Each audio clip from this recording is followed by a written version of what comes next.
Boy, he hit right there at the boat. Look at that. That's a pretty fish.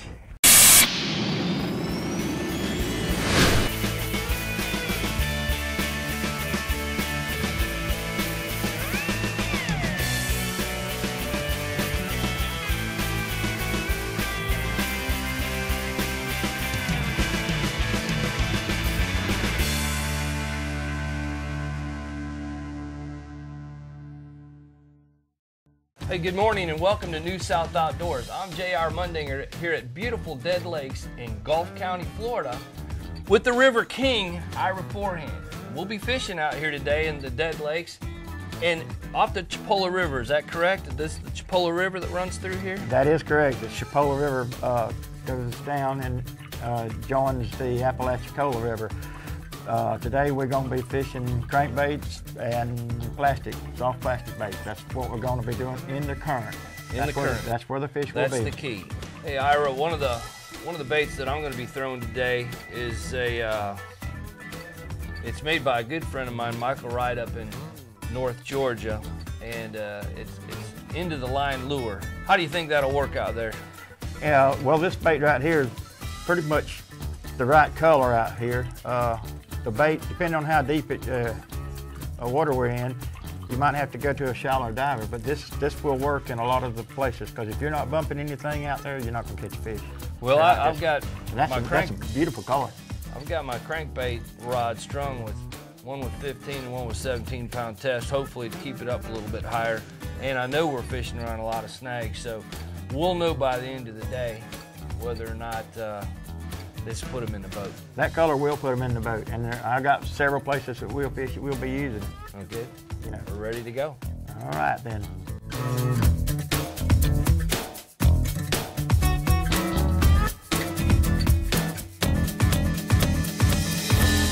Hey, welcome back everybody to New South Outdoors. We've just finished a spectacular ride up the. Now this is the Chipola River. Is that correct? We are in the Chipola River. And if you like to fish and hunt, I don't think you can beat it down here. What are we going to start doing when we get up here? The first thing we'll do is take some bait that we don't mind losing and try a couple of them. And because if you get hung in this particular place, you can shut some fish off. So we're going to try to work our way into the crankbaits and things like that. Okay, so you have several of those, and so I'm going to use some of your baits is what you're telling us. That's right. I have a lure retriever that is the best in the world. If we're using it in this lake, you can get it back. If you do the right thing up here, they're going to bite.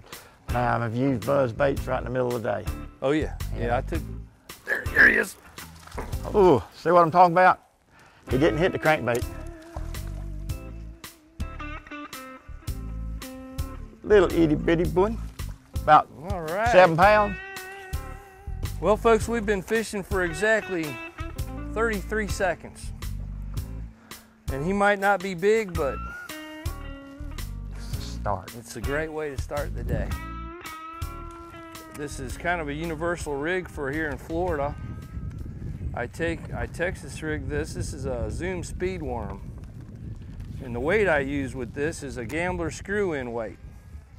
And what that does, it'll hold that worm right there at the top of the hook and it won't slide down. Fish it's especially good for, here's another one, looky here, here's a nicer one. Crankbait. Oh, looky there. Probably a keeper, but not today. Between the speed worm and the crankbait today, we should have a large Pretty good day so far. We've been here a total now of 1:45 seconds and caught 2 fish. So you're all in for a big treat. Mr. Ira, like we said before, is the king of the river, and he's proved it.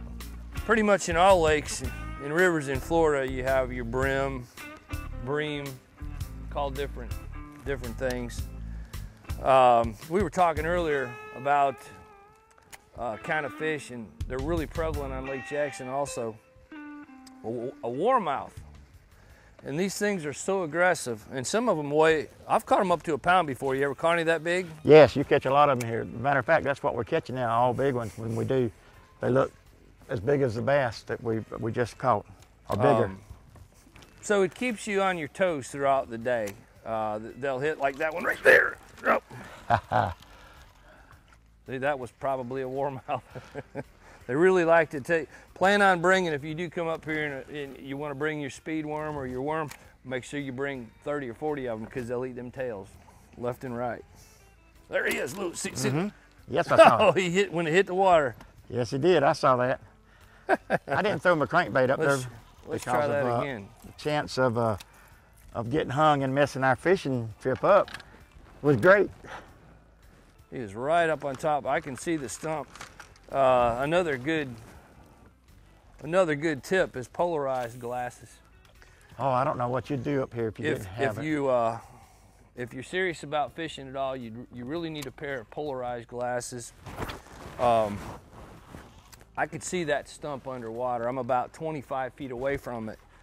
And when that fish rolled on it, you always want to see what the fish are on, a particular type of cover or a piece of cover. Well, that one happened to be sitting right next to a stump, and I noticed that simply because I have my polarized glasses on. And without them, there's no way you could see that. I got another baby. Let's see, that's the one I just lost. How big? Oh, that's why I didn't even want him. That's right. He's full of something. He's ate a lot of something here. That's a. Yeah, I believe it is. Yeah. He couldn't get his bait in his mouth. His berm was so big. This is just a natural spot, y'all. Every lake, every place that I've ever fished, they have these places where, you know, the fish are always going to be high water, low water. So, and there's not just one; they're everywhere. There's hundreds of them in this system. Now in the summertime, I see we've got a lot of current here, and we know that the rivers are low here. Haven't had a lot of rain the last 3 or 4 weeks. The temperature up here in the summertime, does it stay a whole bunch cooler because of the current? Yeah, because it's coming right out of Mariana. Chipola River starts Mariana out of the springs, and this water right now is 66 degrees right now up here in this water, where, you know, it's cooler now than it normally is, but right. It still doesn't get any. But even in the heat of the summer, it'll stay 80, highest it ever gets hardly. Hey, we're getting ready to move to spot number 2 up here in Gulf County, Florida, the beautiful Dead Lakes. Stay tuned, we'll be right back with more from New South Outdoors. Hey, welcome back everybody. I cheated a little bit, told you we were gonna go up to the next spot. Well, I couldn't take it, I had to start fishing. Since you were gone, we've caught 2 more, and I just broke one off. But Mr. Ira tells us that we're to the good spot now, so get ready. Oh boy, that current makes them feel a whole lot bigger than what they really are, don't it? It certainly does. Look at that. And you can. Boy, that felt like a 4-pounder when he hit.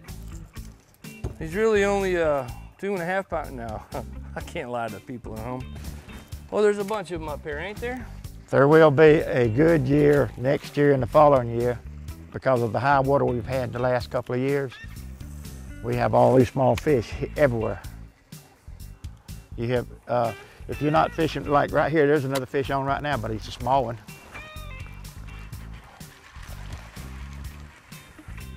But he was right there at the bank, and it didn't take, you know, just quick as I pulled it off and hit a little bit deeper water, he grabbed it. Now you can see, Ira gets those fish in fast. If you notice what he's fishing with, Ira's got braided line on.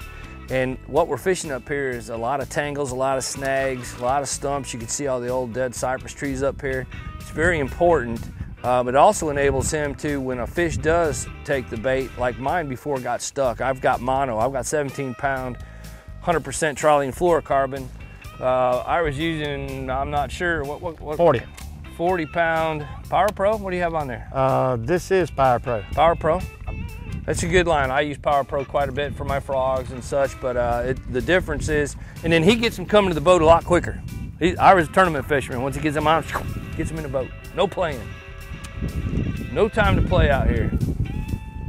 Well, there's another reason too. If you let him play too long out here, there's another snag he's gonna wreck you with. That's right, that's right. There's a ton of snags out in this place. Well, that's where the fish live. You know, another thing about coming up here is to bring the youngsters out. To know you're going to catch fish, and a lot of them, they don't have to all be 4 and 5 pounds for the kids. The idea is to keep their interest. And this is a wonderful way to do it. It's also an inexpensive way. You don't need a high-powered bass boat to get up here. You could use a 16-foot John boat or a canoe, Snoopy rod and reel. You see we're using a basic Texas rig. That's all it takes. You look up at the bank of what we're throwing at, and you'll see some of these old cypress stumps up here. We're pitching to the front of them and letting the current, right there was another bite. We're letting the current take the bait around the base of those, and at the bottom of those is all kinds of a root system on these, and some of them go out 5, 6, 8 feet. And you just let the bait walk across the bottom with the current, and you'll feel the fish pick them up. Stay tuned, we'll be right back with more from New South Outdoors.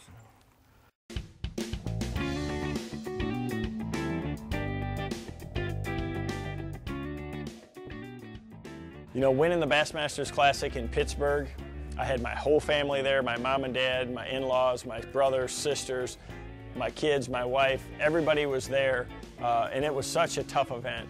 So to have everybody there, because you know, you can't do this without a lot of family support, so to have everybody there when I was able to put it all together, it's pretty special.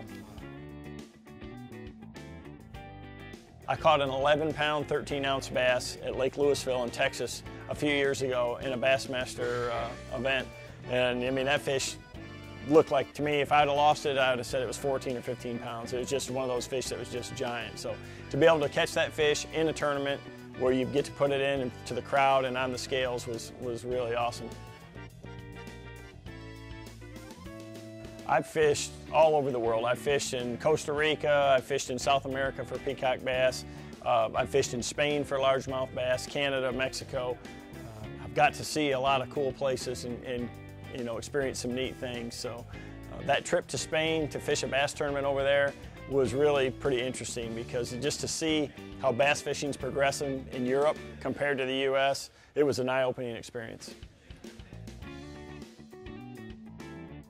I was in a bass tournament in Michigan on the St. Clair River, and I threw a tube up on this little shallow ledge, and I thought I got a bite from a big smallmouth. And as I started to fight this fish, I thought it was the biggest smallmouth. It might be a state record. I just kept fighting and fighting and fighting.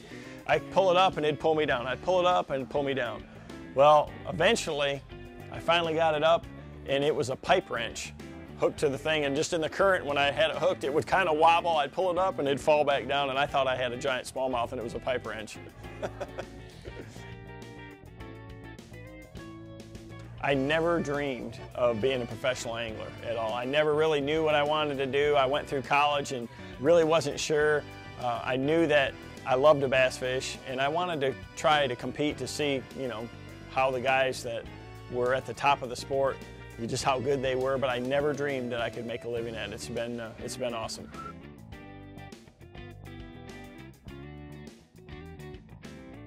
The most important thing is to get a quality education, because out on the tour, it's tough. But if you get a good college degree, you've got a great opportunity to something that you can fall back on if the fishing doesn't work out. And there's so many great careers in and around the sport of fishing, in the industry, you know, with boats and tackle and things like that, that get a good marketing degree, and it opens there's a lot of avenues there for you. Hi, I'm Kevin Van Dam, and you're watching New South Outdoors. Another little itty bitty one, but boy, they fight good up here. Yeah, they do. It's not a little small fish. No. I've seen the day I'd love to have one this size. You ain't kidding. Plus he's fat. Beautiful fish. No marks, nothing on him. They're gonna be a fine year coming up. Come here, big guy. There's a lot of spots up here also. Well, these things are healthy. They aren't the biggest in the world, but they healthy fish. Look at that guy. What is that, about 14 inches long? You hold them closer to the camera, they look bigger when you do it that way. I know you've done that for pictures before. Yes. There you go. Whoa, big fish, baby. Well, this is the size of fish we're looking for out here today, but it's the wrong species. And if you've ever fished anywhere in Florida or throughout the Southeast, this is called a chain pickerel. All right, you see us on TV before when we go to grab the bass and we hold up and we want to kiss it. Don't do that with this fish. Look inside that mouth there and you'll see why. Your thumb won't come out with less than 100 little scrapes on it. They're mini sharks is what they are. They're quite tasty. A lot of people don't keep them to eat them because there's a big bone, Y bone, that goes down the back. But they're very, very tasty. You can keep them out here, and they're a lot of fun, aren't they? They are a lot of fun. They're a blast, but remember, don't grab them by the lip. Look at the size of this one up here out of the Chipola River. Well, this is what we come up here for. Uh-huh. What do you think about that, slide Mike? right down here and keep him up. Make sure we get him in here so we can take a look at him. Oh, there we go. Nice. Whoa. That's a nice fish. No. Pop that out. Now you see that last fish we just talked about, we didn't want to put our fingers in his mouth, but look how healthy these fish are up in the Chipola. That's just a beautiful fish, ain't it, Ira? Look how fat he is too. Fat and healthy. Full, thick. Look right inside there. So they've got little itty bitty teeth. It's okay to stick your thumb in there. You won't get hurt. Let's put him back. And next year he'll be a 3.5 pounder when we come up and catch him. Well, I'm fixed. Goodbye, Mr. Fishing. Thank you. There he goes. I have the record for the biggest bass of all. I think he's as long as my finger. Just about. Well, this is, I'm sorry, JR. I got him instead of you. Remember, that's a slick fish now. That's a little spot, y'all. That is a really? little spot. Yeah, that's a spot. I thought there was something wrong. That's a little spot, y'all. The littlest spot I've ever caught. Beautiful, isn't he? Beautiful fish. That, my friends, is a stud there, buddy. That, my friends, is a stud. Let me get up front here. It is a beautiful, beautiful fish. Let me get out of here. That is the fish. That there, buddy, is a stud. You reckon I ought to get my net? Look at, oh, look at that. Look at that mudfish right there, will you? You name the species and we caught them today, folks. Looky here. Woo! I'm glad you got him. I'm gonna need some help with him. You said you had a mudfish net in your boat. I have a mudfish net. Look at the size of that one. I put them in the net to keep from losing the... Now see, the one good thing about when you do come out and catch fish like this, we always think that could be that trophy largemouth. And by golly, that largemouth lurks right back there just like this guy. Looky there. Looky there. That is a 10-pound fish. Ooh. Look at the size of that bad boy. Ooh, ooh, ooh. Woo. You want to hold your catch up? No, that's, he might eat me. This is the kind of fish that absolutely will bite you on purpose. Yes, He will try to bite you. Well, we've caught and one thing you must do is wash your net off because he stinks. One that big. That could have been a 10-pound bass just as easy in here. So I don't think I was thinking that. I was praying that. I actually thought it was at one time. Yeah, I did too, the color of them. I thought maybe that on that run there was something a little different, you know, that wasn't the way a mudfish run. And that's what we call them. We call them mudfish. You just hope you catch him on a worm instead of a crankbait. Oh yeah. Because if you catch him on a crankbait, you pretty much lose it. Or a spinnerbait or a buzzbait. That bait you can pretty much write off. All right, folks, we went How many? We went several hours throughout the day and only got 1 or 2 bites here and there. And we've caught 10 fish, had 20 bites in the last 10 or 15 minutes. And that's just the way it goes when you're out fishing. Right now we're in 2-3 foot of water. The fish are chasing bait up on top of these ledges here. And it's getting a little bit later in the day, lower light conditions. All prime time for catching fish. Everything seems to be, you know, in our favor. Once again, it's been a phenomenal day, and I can't thank you enough, Mr. Ira, for coming out here with us and sharing your knowledge and all this information for the viewers at home. We appreciate it. We're in Gulf County, Florida, on beautiful Dead Lakes, and I don't even know what. Just a gorgeous place. Thank you very much. I enjoyed it. I just wish that we'd even had longer to fish, you know. Yeah. Yep, but I don't like we'll to come go. back. Look how fat that fish is. That's a look at how fat that fish is. You're gonna have to come back, both of y'all. All three of y'all gonna have to come back and when I tell you to come back, so that's nothing but big ones, and y'all can enjoy it even more. All right, until next week, be safe, have fun, and always wear a life jacket. This is J.R. Mundinger and Ira Forehand for New South Outdoors.